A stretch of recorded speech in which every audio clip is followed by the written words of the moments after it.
At a number 10 spot, we have the Kifune Shrine. This place is very well known as a beautiful sightseeing spot in Kyoto, Japan, but for many locals, the dark history makes them have a different perspective of the place.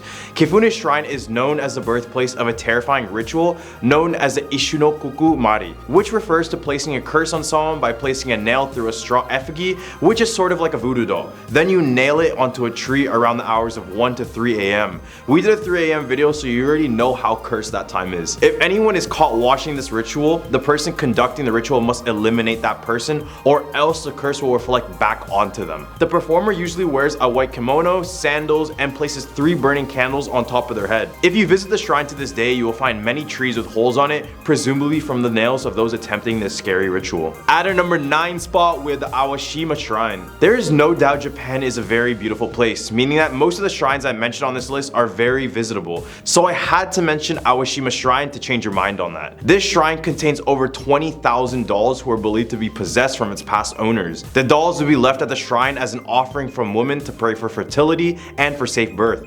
Come on, look at this place. Tell me you would go here willingly. According to legend, Empress Zingu was journeying home from a war overseas. As she was on her way back home, a huge storm took over the seas and broke the boat partially. This caused the Empress to pray to the gods, and apparently they brought her back safely to Tomagashina. Here she would build the Awashima Shrine to thank the gods for their service. People believe that these dolls over time would develop souls, so the reason why many donate it is to get rid of the curse trapped inside of these dolls that caused many of the problems and issues within their own life. At number 8 spot, we have the Dashogun Shrine. This shrine was originally built by Emperor Kanmu in 794. It was originally built to break the evil coming from all sorts of directions, whether this be from physical enemies or spiritual beings. This became a place where people would go to pray for protection. Specifically, many would call for the god of the stars, Dashogun. Enshrined at the place are many Japanese figures fighting a beast named the Nu. A Nu is a Japanese yokai described as having the head of a monkey, the body of a raccoon dog, legs of a tiger, and a snake for a tail. Pretty terrifying, right? Because these creatures can also transform into a black cloud and fly all over the place. Back in the early years of its construction, it said that the current emperor sent out these powerful warriors to kill it and make the place peaceful at last. Except many believe the Nu is still out there near the shrine, with reports of seeing the creature in the forest surrounding the area. At our number 7 spot, with the Menenji Temple. Menenji Temple is located in Iwamizawa, Japan, and it was originally built in dedication to the Jodo sect of Buddhism. Despite its spiritual beginnings, the temple is now known for the cursed doll that lives within it. The story starts in 1918 Japan. Older brother Eikichi Suzuki bought a doll for his 2-year-old sister Okiku. The doll had a black bob cut and a traditional kimono on it. His sister loved the doll so much that she would even name it after her own name. These two would become so attached together like no other. But in the following year, Okiku became gravely ill and ended up passing away. To commemorate her family put her favorite doll on her memorial shrine. Everything seemed fine until after a few days they would begin to notice something very strange. The doll's hair seemed to be actively growing, and every time it would be cut, it would continue to keep growing. Eventually her family would move away but chose to keep the doll in the same place, thinking that Okiku would have wanted that. Now it resides in the Menenji Temple, where it's said that monks will cut the doll's hair regularly as it keeps on growing. At number 6 spot, we have the Sogenji Shrine. The Sogenji Shrine, also known as a Kappadera, is a Zen Buddhist temple in Tokyo. It got its name from a Japanese mythological entity known as the Kappa. And no, I don't mean that trashy clothing brand. I'm talking about these guys. Kappas are these human-like creatures, small in stature, with webbed hands and feet. It has a turtle shell on its back, and a beak and a saucer on their head, always seem to be filled with water. These creatures would just be known for their troublemaking. They would play games with both animals and humans, and in some cases, the Kappa would impregnate women and drown people in the rivers where they resided.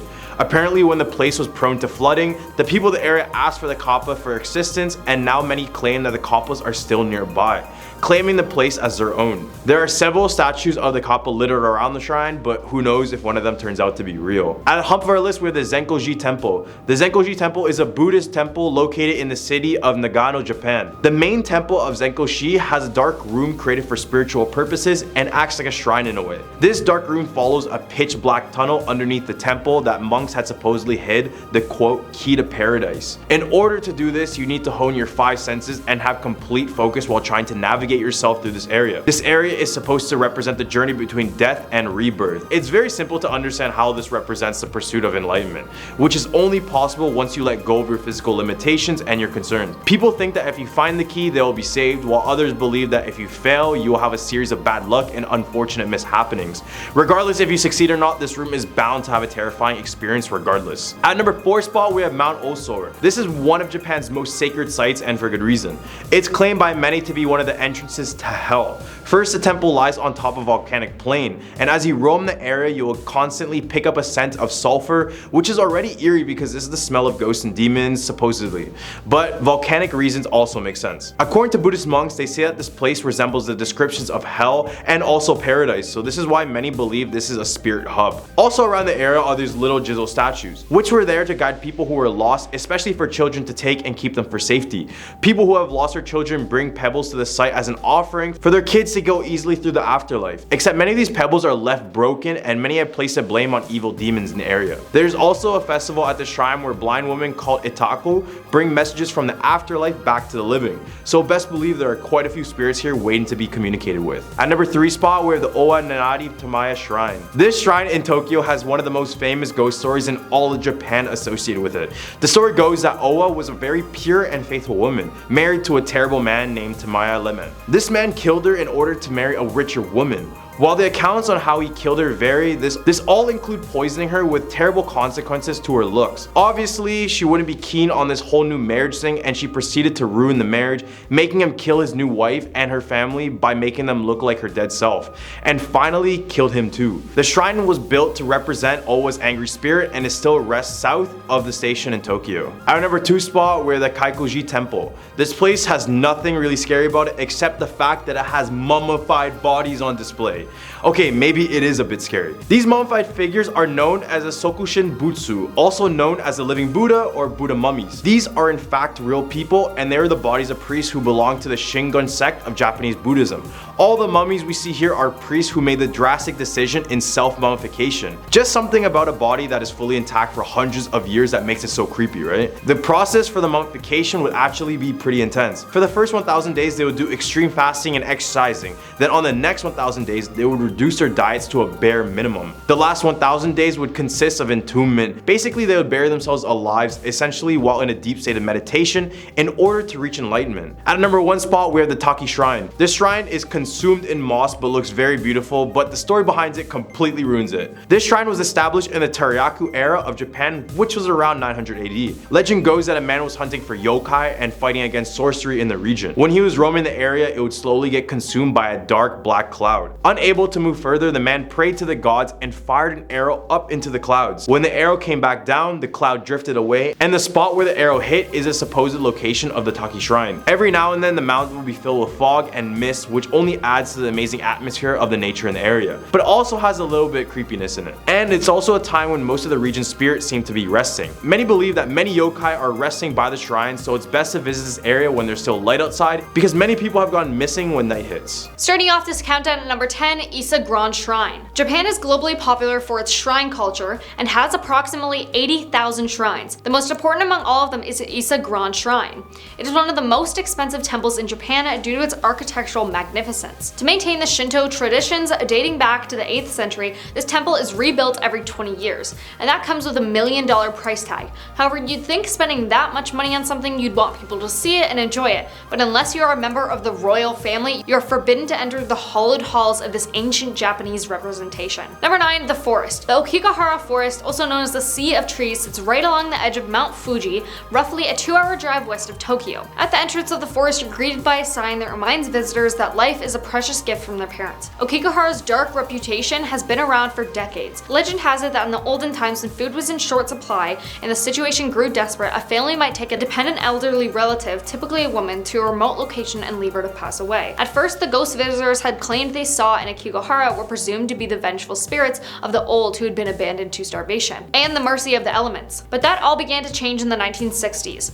More than 100 people who were not from the area surrounding Okigahara took their own lives there between 2013 and 2015. Countrywide, people who took their own lives there totaled roughly 24,000. These numbers do not include attempts people made. It is not recommended that you visit this place, because even if you're just going to see it and enjoy the scenery, you may get sucked in and you may take your own life yourself. Number 8, Inunaki Tunnel. The old Inunaki Tunnel is a spot of a horrific incident deep within the mountains of Fukuoka. In December of 1988, the charred remains of a man were found within this mountain tunnel. The perpetrators of this gruesome act were reported to be a group of teenage boys. The area also has a history that goes back over 1,000 years as a training grounds for Budapest practitioners, who claimed the area to be a spiritual hotspot of lost souls. These claims were later backed up by a modern spiritualist who visited the mountain area in the aim of recording a television special, but promptly refused to go further due to the foreboding spiritual atmosphere. The tunnel itself has been sealed off with concrete blocks, forbidding entry, but an opening in the top of the tunnel still allows entry for anyone foolish enough to climb over. The tunnel is no longer in use and far off the beaten path, meaning no assistance would be able to reach you in an emergency situation, so it is highly discouraged that you try visiting. Number 7. Takauka Unuma. This is certainly not a place to be visited now, but not for the reason you might expect. The story begins with Japan's rising bubble economy in the 1970s, in a rural northern part of Fukushima Prefecture, but the tale ended prematurely in 1986 and failed dreams never to be truly realized. Allegedly, after a few passings by people falling from the roller coasters, the park was shut down and multiple attempts to reopen the park all failed. Rather than demolish this area, it was just left to rust and fade out of the public consciousness. The decaying and dangerous structures were like a beacon calling out urban explorers who seemed to find the location popular. However, since 2018, the area has been mostly outfitted with solar panels, and all remains of the park attractions have disappeared. The legend still lives on as pictures and stories about the park continue to surface on the internet from time to time. But that is the first and last stop for anyone looking to test their courage in the park these days. Now at number 6, Iwo Jima Island. One of the Bonin Islands in the Pacific Ocean far south of the Japanese mainland, this island has forever been ingrained in the cultural consciousness of historical battlefields in World War II. However, it is also home to Mount Suribachi, a 161-meter high volcano that is listed as the most dangerous active volcano in the world, according to the University of Manchester. It is said that there is a chance of this volcano erupting sometime in the next 100 years, which would in turn lead to 25-meter high tsunami waves hitting the coast of both China and Japan, leading to a potential death toll in the millions. The ghost stories of it related to the 40-day battle waged on the island, in which many thousands of soldiers on both the US and Japanese side lost their lives. It currently holds a base for the Japanese self-defense forces, and those stationed on the island have reportedly encountered the spirits of the soldiers who lost their lives there many years ago. Whether you would like to or not, it is nearly impossible to visit the island, as it is restricted to military personnel only. Halfway number 5, tattoos. Tattoos in Japan are not often accepted. Yes, as they are legal, you are technically allowed to have them, but if you go into some places, you will be frowned upon or possibly even kicked out if your tattoos are showing. In 1872, tattoos of all kind were prohibited to help give an appearance of civilization and sophistication throughout the country. This resulted in an increase in arrests and tattoo artists moving their shops underground. It wasn't until 1948 that tattooing became legal again. However, the stigma around the art has remained. In 2015, a Japanese tattoo artist was arrested for violating the Medical Practitioners Act. Police visited his tattoo parlor in relation to a criminal case against a pharmacy where the person was listed as a client. Becoming a medical doctor costs a lot of time and money, said the person. Locals and tourists with tattoos showing are in fact banned from entering places like bathing houses, beaches, gyms, hot springs, and pools. So safe to say, cover your tattoos in Japan, or you can say goodbye to a fun beach day and working out. Number 4, Nakagasuku Hotel. The ruins of this hotel is among the favorite terrifying attractions in Japan. The hotel was proposed as a luxury resort and just a little away from the castle of the same name. The hotel construction was opposed by a monk who said it would disturb the holy site and graves in the area, but capitalist greed took over and the owner started building it. After several mishaps and workers' deaths, the construction was later stopped. In a bid to restart it, the owner promised to stay overnight at the hotel to prove it was safe, but instead he returned talking crazy in the morning and disappeared off the face of the earth. Even today, people can see lights and feel cold presence in the empty corridors of the hotel. Now at number 3, Mount Osari. This is one of Japan's most sacred sites. Many people are denied entry into this place, and it's for a good reason, because it's claimed by many people to be the entrances of hell. First, the temple lies on top of a volcanic plain, and as you roam the area, you will constantly pick up the scent of sulfur, which is already eerie because this is a smell of ghosts and devils, supposedly. But volcanic reasons also make sense. According to the Buddhist monks, they say this place resembles the descriptions of hell and also paradise, so this is why they believe this is the spirit hub. Around the area, there are these little Jizo statues, which are used to guide people who were lost, especially for children to take and keep them for safety. Parents who have lost their children bring pebbles to the site as an offering for their kids to easily go through the afterlife. Except many of the pebbles are left broken, and many people blamed it on evil demons in the area. They even have a festival at the shrine, where blind women call a taco, brings messages from the afterlife back to the living. So best believe there are quite a few spirits here waiting to be communicated with. Number 2, Hashima Island. Hashima Island in Japan is completely deserted now, but it was once the most densely populated regions on the planet, a hub for undersea coal mining. It was used in that capacity for almost a century, from 1887 until 1974. Around that time, petroleum started to take over and the coal capital of Japan was abandoned. The locals now know it as Gukujima or Battleship Island for its resemblance to such. Its spooky ruins are a trip for only the bravest to take. Now coming in at number 1, Gas Mask Island. South of Tokyo, you'll find Japan's Uzu Islands. On account of the active volcano and huge quantities of sulfur, it continues to emit between frequent eruptions. In the year 2000, according to Atlas Obscura, a series of eruptions caused the island to be evacuated. 5 years later, the levels of gas had disappeared enough for residents to be allowed back, but with a strict stipulation. They had to carry gas masks at all times, ready to be worn at a moment's notice. And they still do, as does everybody that dares to visit. So technically you can visit this place if you want, but you have to be wearing a gas mask to enter, and it is not recommended. At a number 10 spot, we have the Silent Hill series. Probably the most iconic one on this list, the Silent Hill series is one of the most disturbing nightmare situations in a game. The music, the atmosphere, the story, the monsters. It seems like this game took over the horror genre and just made it its own. Silent Hill was published by Konami back in 1999. It is a psychological horror franchise, and much of the game deals with the actions people take and the way they justify it using guilt, anger, or manifesting it to be something bigger. So just to make things clear, the first 4 games of this series were created by Japanese developers, and this includes Silent Hill, Silent Hill 2, Silent Hill 3, and Silent Hill 4 The Room. Konami Computer Entertainment Tokyo had various developmental groups, and Team Silent was the one who developed these specific 4 games. At a number 9 spot, we have Fatal Frame series. If you were looking for a game that implements Japanese culture, folklore with horror wrapped up in a nice story, then maybe Fatal Frame is for you. Fatal Frame, or Zero in Japan, is a survival game horror franchise with 5 installments, 2 spin-offs, 2 special editions, and a whole remake.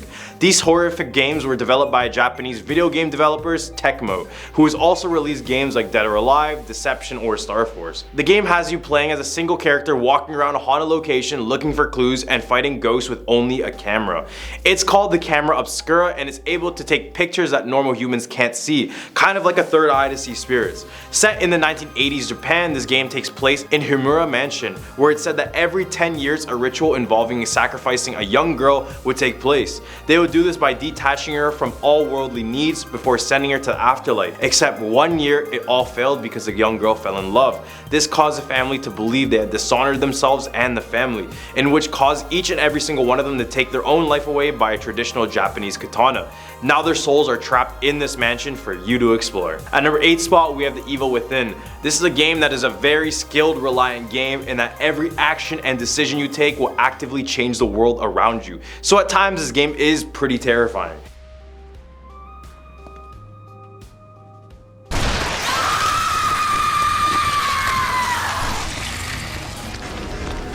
The Evil Within, or Cycle Break in Japan, is a survival horror game developed by Tango Gameworks and published by Bethesda Softworks. It was released in October 2014 and released virtually on every single platform including PC, PlayStation, and Xbox. I'm sorry, Nintendo users.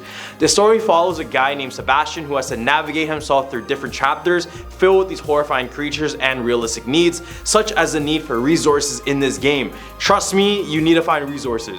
But other than that, the real horror of this game comes from the whole atmosphere it sets in the Beacon Mental Hospital where a mass murder took place, and the psychological effects you get with every decision you make. At number 7 spot, we have Yamarari Night Alone.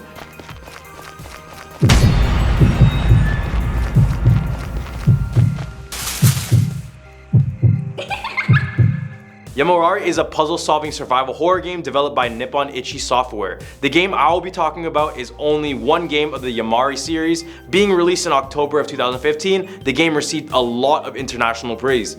The story follows 2 young girls, Yu and Haru, who are headed home before they got separated by a vicious attacker. As the 2 get lost, they have to navigate themselves back home, but the path they travel is much more terrifying than their usual. You will be playing as both the girls, and each decision you make will impact the other girl. The The way this game uses sound effects and lighting to emphasize their scares gives them a spot on this list for sure. Not to mention the unique and interesting ways to get through each of the stage of this game. This game is really worth the buy. At number 6 spot, we have The Calling. I kinda threw shade at Nintendo on my last point, so I had to mention one of their exclusives on this list. We have the game The Calling, or Kitakyushu as it is in Japan. This survival horror game was developed by Hudson Soft and released on November 19, 2009. This game is extremely underrated on this list, and I personally think it deserved a spot for a lot of you guys to notice, at least in the horror section of gaming. The game would use your Nintendo Wii controller as a telephone and would randomly ring throughout the game. On the other end would be spirits, ghosts, demons, which is already scary of a concept if you ask me. Obviously the controller could also be used to interact with objects around,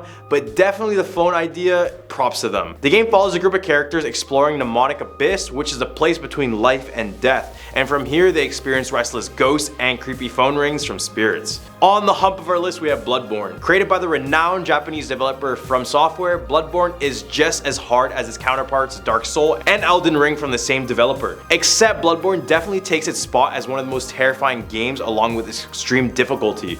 Released as a PS4 exclusive back in 2015, Bloodborne follows a hunter who's in charge of cleaning up the mess that a disease has caused on the citizens of Yharnam, causing them to be these oversized, superpowered humans, almost godlike. And yeah, lots of blood, lots and lots of blood.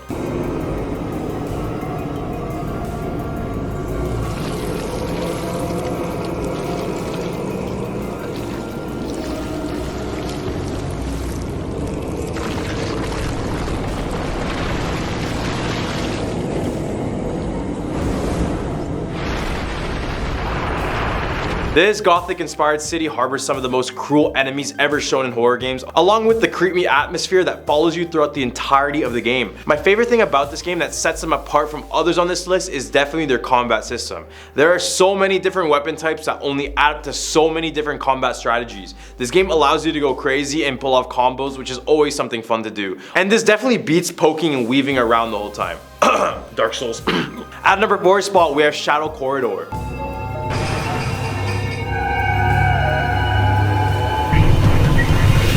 This survival indie game was created by a single man named Kazuki Joma, using the infamous Unreal Engine 4. It was released as a free-to-play on June 21st, 2017. In the beginning, you start off as a normal person walking happy across multiple old valleys of Japan.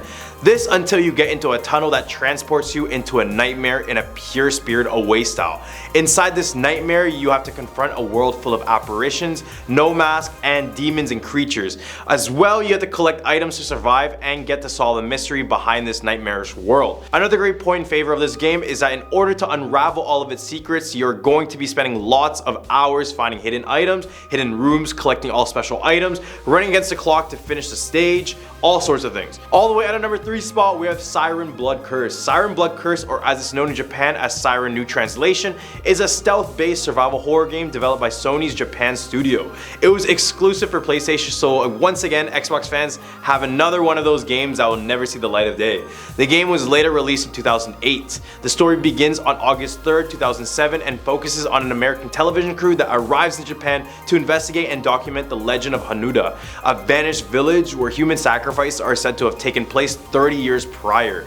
The atmosphere in this game is very unique as well, and at a time in this game the Japanese village was stuck in a hell-like time loop and would often go split screen to show the two worlds of the living and the dead. The game was a remake of the American version, so it used a lot of Caucasian characters and voice actors despite its Japanese origin. This is definitely another unrated Japanese horror game on this list, and if you like being sneaky and quiet in a horror game, this one might be for you. At a number 2 spot, we have The Corpse Party. Another one of this list created by a single person. Corpse Party was published in 1996 spring, and it was made by 22-year-old college student Makoto Kaduan. Corpse Party is a survival horror game and adventure game that follows a group of friends performing a ritual, except this would instead send them to another dimension where they would be tormented by the ghosts of other children. During the game, you must be able to go through psychological and emotional screwing scenes and a story that will make you question your insanity at times.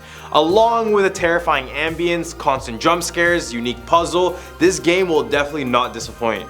The reason I love this game so much is because it actually plays out like a visual novel almost. The character development and dialogue is what pushes this game to be one of the top contenders in the horror genre. And a great thing I appreciate is that they do add light moments to add relief, as this game will literally have you scared the whole time you play it. At our number 1 spot, we have the Clock Tower 3.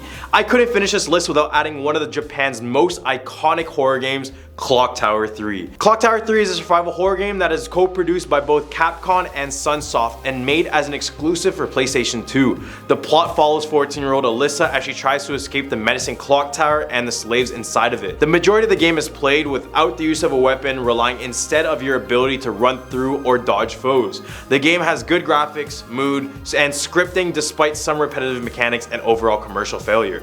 The fear comes from a general lack of ability to defend oneself and the ensuing dependency on fleeing or figuring out puzzles. The pressure is to come up with a solution as soon as possible before it's too late. Starting off this countdown at number 10, Tag. The opening scene of Tag is one of the most shockingly horrific moments in Japanese cinema, and is a perfect setup for the absolute carnage and confusion that follows. A young girl called Mitsuko finds herself battling between alternate realities, each with a unique set of horrors she must face. There is little to no explanation as the audience gets thrusted into a never-ending spiral of danger alongside Mitsuko, which makes the movie a heart-racing watch. Despite the endless world of horror seen in Tag, it is the true reality revealed at the very end that is the most terrifying. Now, if this movie name sounds familiar, it might be because the movie trended on TikTok around when it came out with the famously terrifying bus scene.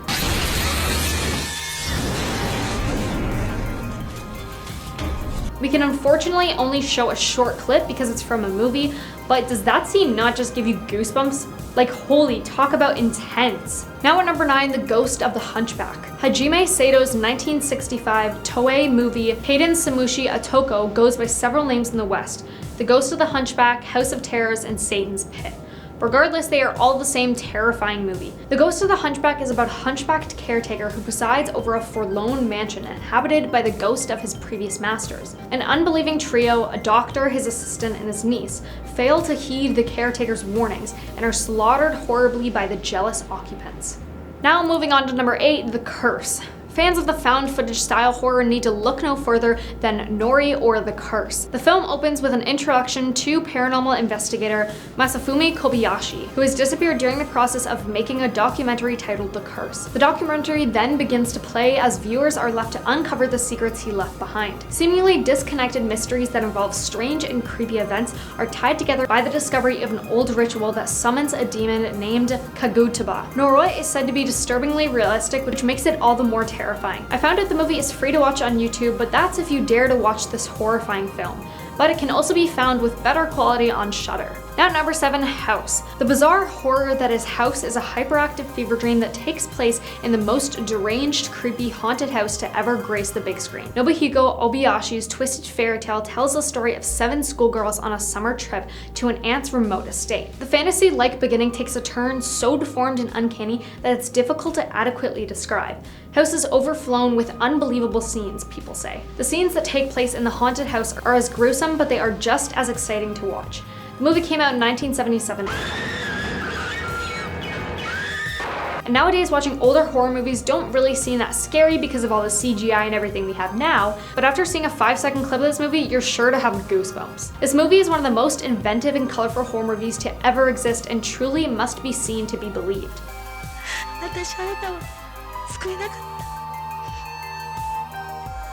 Now at number 6, Sadeko vs. Keiko. Yes, the vengeful ghosts of Ring and The Grudge are iconic, but if you've ever wondered which ghost is stronger, well, here's a movie that brings them together for the ultimate face-off and answers just that. We follow Natsumi, a woman who watches Sadeko's cursed videotape and realizes it's only a matter of time before Sadeko kills her. She tries to save herself by pinning Sadeko against Keiko, a malevolent spirit who resides in a haunted house, hoping they would kill each other and end the curse. The film takes the best parts of the two movies' antagonists and blends them together, capturing the dread and hostility perfectly. And funny enough, the movie seems very similar to Ring. Well, based on the trailer, that is, because I haven't seen the movie, but after seeing the spooky trailer, I might just have to give it a watch.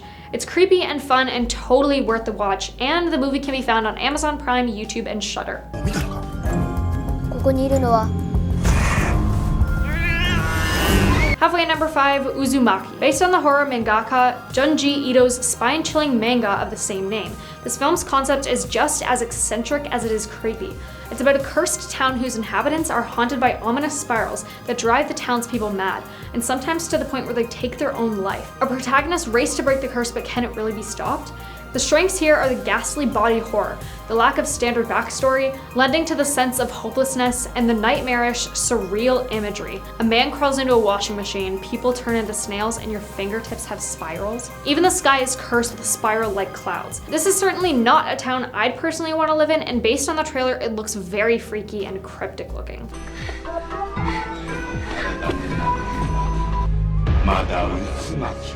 At number 4, Dark Water. This is a classic that forever remains underrated and one of people's personal favorites. Yoshimi is a single mother in the midst of a divorce. To prove she is able to take care of her daughter, she moves the pair into an old rundown apartment building, where the haunting horrors begin.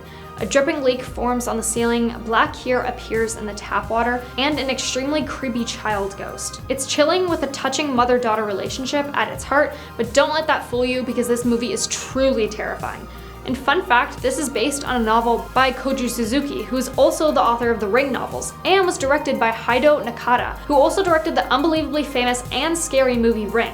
Some even say it's Japan's saddest horror movie. Here at number 3, Corpse Party. The movie Corpse Party is based on the horror video game series of the same name. There's also an anime and manga too. It's set in a haunted school and is incredibly dark and blood-curdling, which is right up the alley for most big horror fans. It has everything: blood, gore, mystery, and ghosts.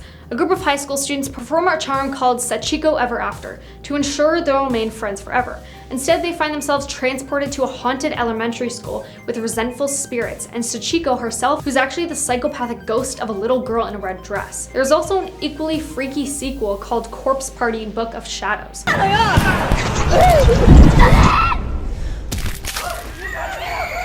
Now coming in at number 2, Ring-You. Ring-You is a cult horror film of legendary status. Its prominence as one of the best horror films to come from Japan has not wavered over for more than 2 decades since its release. Ring-You subjects viewers to a deep-seated psychological tech that leaves them with a mysterious and lasting sense of doom. The story itself is deceptively unassuming. Watch a cursed videotape and die a gruesome death 7 days later. It's a masterful way director Hideo Nakata cloaks Ring-You in growing dread that makes it a superior film. The frightening jump cuts become implanted in your mind, and the metallic screeching will ring in your ears for days after watching. Of course, this one is good, but for me, I really like the newer remakes of Ring, but still, if you haven't seen it, I highly recommend this one. Now coming in at number 1, The Grudge. It's impossible to talk about Japanese horror movies without mentioning Ju-on or The Grudge. The movie is disconnecting thanks to its non-linear narrative, but viewers can expect to encounter 2 terrifying, restless spirits ready to torment anyone that enters their home. Everything about the film is sure to inflict sheer terror. The Grudge draws on horrors from both the real and paranormal, since the terrible crimes committed become the cause of the restlessly horrifying supernatural events. The creeping sense of a foreboding that builds throughout the movie lingers well after watching. I chose to put this at number 1 because I'm a big horror fan, but most horror movies don't actually scare me. But this one actually kept me up at night. I swear all I could hear when I tried to fall asleep was that creepy noise.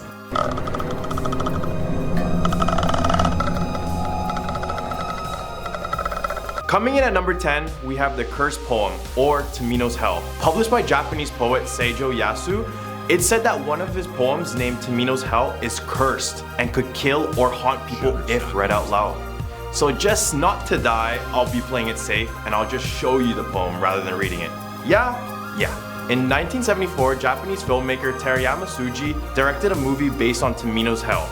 He ended up passing away in 1983. This is where people first believed the movie was cursed, since the poem was used and read in the movie. As time went by, people began forgetting about the incident, but then in 2004, one Japanese writer published a book based on the poem, saying, "If you by chance happen to read this poem out loud, after you will suffer from a terrible fate which cannot be escaped." It said that even hearing someone say the poem out loud could lead your life into disaster or even death. So let's read it out loud.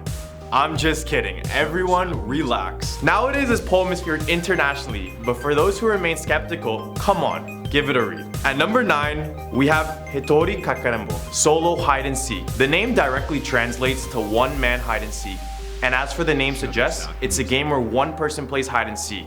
The instructions are thorough, so bear with me. Here's what you need to play. A stuffed toy with arms and legs, a red thread and a needle. rice, nail clippers, a box cutter, and a cup of salt water. The process is kind of complicated, so bear with me. To start, make sure you're home alone. Cut open the toy and take out the stuffings, replacing with rice and fingernail clippings. Sew it back with some red thread. Give the toy a name and be sure it's not your own. Then go find yourself a hiding place like a closet and place your saltwater cup in there. After that, go to the bathroom and fill your tub with just enough water to submerge the doll. Now you just have to wait until 3 a.m. When the time hits, go to the bathroom, look at the toy, and say, "You're it." Count to 10 and then go back to the bathroom, pick up the toy, and say, "I found you," 3 times. Easy, right? As you're in the bathroom, stab the toy and put it back in the water. Tell the stuffed animal, "You'll be it." Now it's your turn to hide where you left a glass of salt water. At this point of the game is where things get a bit creepier. People report hearing voices, footsteps, and the TV may turn on and off. Wait a bit until it's complete silence again. Take a sip of the water and hold it in your mouth and bring the cup with you as you look around for the toy. At this point, the toy is no longer in the bathroom, so you need to search the whole house for it. Do not leave the house, do not turn off the lights, and keep everything locked, and be sure to finish the game under 2 hours or the spirit will become too powerful to stop. When you finally find the toy, spit the water out, pour the rest of the cup on the animal, then say, "I won," 3 times.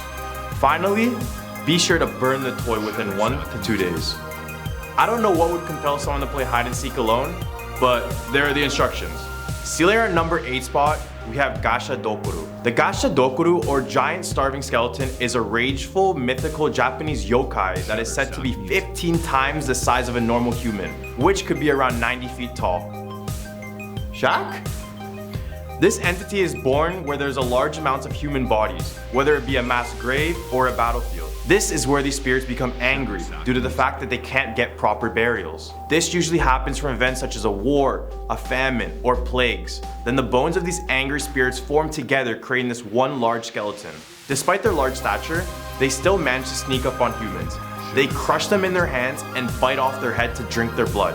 This creature will definitely give Attack on Titans a run for their money. The scary thing is, they don't even need to kill people nor drink their blood. They simply just enjoy doing it. They usually roam around midnight using the darkness as their cover. The only way you would know one is near you is from the sounds of bones rattling or strange ringing. Since Japan has less wars and plagues, these creatures have not been spotted. But when it does, I wonder how much Gasha Dokuru will rise. Showing that even our bathroom stalls aren't safe, at number 7 we have Akamanto. Think twice before using certain bathrooms in Japan, as you might run into Akamanto. Akamanto is a spirit in Japan that is said to appear to people in bathroom stalls, usually the last stall of all stalls. And definitely be sure you have toilet paper in your stall, because that's how Akamanto gets his cue to enter. He's described as wearing a long red cloak with a mask to cover his face. He'll give you a choice between red and blue paper, and your answer will decide your fate. If you choose a red paper, he will cut your throat, causing all of your clothes to turn into a bright crimson color. However, the other option is not any better. If you choose the blue paper, he will strangle you, making your face turn blue. So you basically have 0 chance, because if you try to pick another color that he doesn't offer, he will kidnap you and bring you to his lair where it's unknown what he will do to you. So is there any way to make it out alive? Well, the best way to answer Akamanto is to simply say, "I do not need paper," and he will leave you alone. Hey, I know you'll be stuck with no toilet paper, but at least you won't die. At least that's a good trade. The number 6 spot, we have Teke Teke. Teke Teke is a story of a woman named Kashima Raiku who lived in the city of Hokkaido, Japan. One night as she was waiting on the Meishin Expressway, a group of men decided to beat her up and leave her on the floor, barely conscious. With her little strength, Raiku would frantically call out for help, but since it was so late at the night, there was nobody around. After coming to the realization that no one was going to help, she began crawling her way back home. As she was crawling, she noticed that she was on a train track and got struck by an oncoming train. The train ended up severing her body in half. Legend says that she is still crawling with only half of her body, while making the sounds of teke teke. Right in the hump of our list, we have the Kisaragi Station. In 2004, a 2chan user named Hasumi posted on a thread asking for help because she got on the wrong train at the Shin Hamamatsu station. This was rather strange because she usually caught the same train after work, and trains in this station only go in one direction. She started getting anxious because she remembered the stops only being a few minutes between each station. But on this train,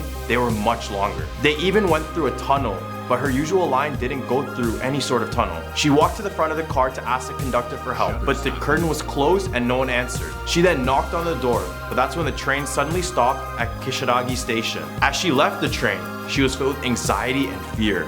But as she tried to go back, the train's door shut on her. She told the other users on the discussion board of the stations, but they had all said that there was no such station located in Japan. She decided to exit the station and walk back along the tracks, even back through the tunnel she had gone under before. She reported hearing strange sounds like drums in the distance and a voice telling her that walking on the tracks is dangerous. As she grew more afraid, she turned back to see an old man with one leg, which then slowly disappeared right after. When she finally got out of the tunnel, a man came up offering for help and to drive her to the nearest station. This is when she posted on the thread for the last time, saying that the man was muttering to himself, then her phone died. She was never heard on the thread again. Chilling at our number 4 spot, we have Peko-chan. Peko-chan is the mascot of the Milky Candies, but her story is more sour than sweet. The story goes that Peko-chan was actually based on a young girl who passed away during the 1940s. The legend goes that during World War II, there was a huge food shortage in Japan.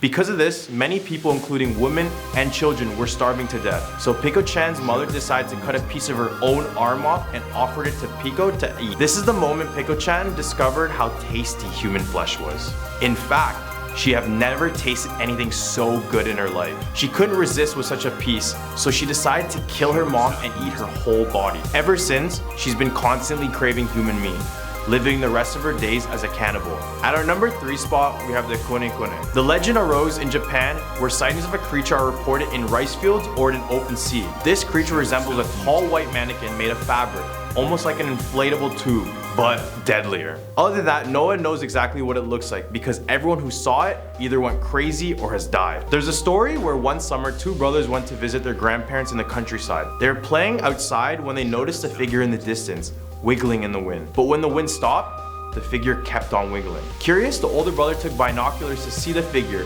but as he did, he stopped breathing and turned blue with sweat running down his whole body. The younger brother asked what he saw, and the older brother responded that it's better not to know. But the voice that came out was not the brother's. Later that day, the older brother was found laughing uncontrollably, wiggling in the fields. All the way at our number 2 spot, we have Honeona. In Japanese mythology, the Honeona, or the Bone Woman, is a spirit whose face, hands, and neck appear to be that of a young, attractive female. However, the rest of her body bears no flesh at all. It's said that she uses her beauty to seduce unsuspecting men, where she would lure them into the dark and isolated areas. Because when they're alone, she reveals her true form and sucks her life force energy, leaving them as a pile of dust. In other accounts, the Honeona are said to be the spirits of a young woman who had died, but cannot move on from their past lovers. To their loved ones, they appear normal, but for everyone else, they appear as the Bone Woman. Taking our number 1 spot in our list, we have the Okiku doll. Let me start this off by saying that this haunted doll is worse than Chucky. This story starts in 1918 Japan. Older brother Aikaichi Suzuki bought a doll for his 2-year-old sister Okiku. The doll had a black bob cut and a traditional kimono. His sister loved the doll so much that she even named it after her own name. These two would become attached together like no other. But in the following year, Okiku became gravely ill and ended up passing away. To commemorate her, her family put up her favorite doll on her memorial shrine. Everything seemed fine until after a few days, they would begin to notice something very strange. The doll's hair seemed to be actively growing, and every time it was cut, it would keep on growing until it reached just above the knees, which happened to be the same place where Okiku's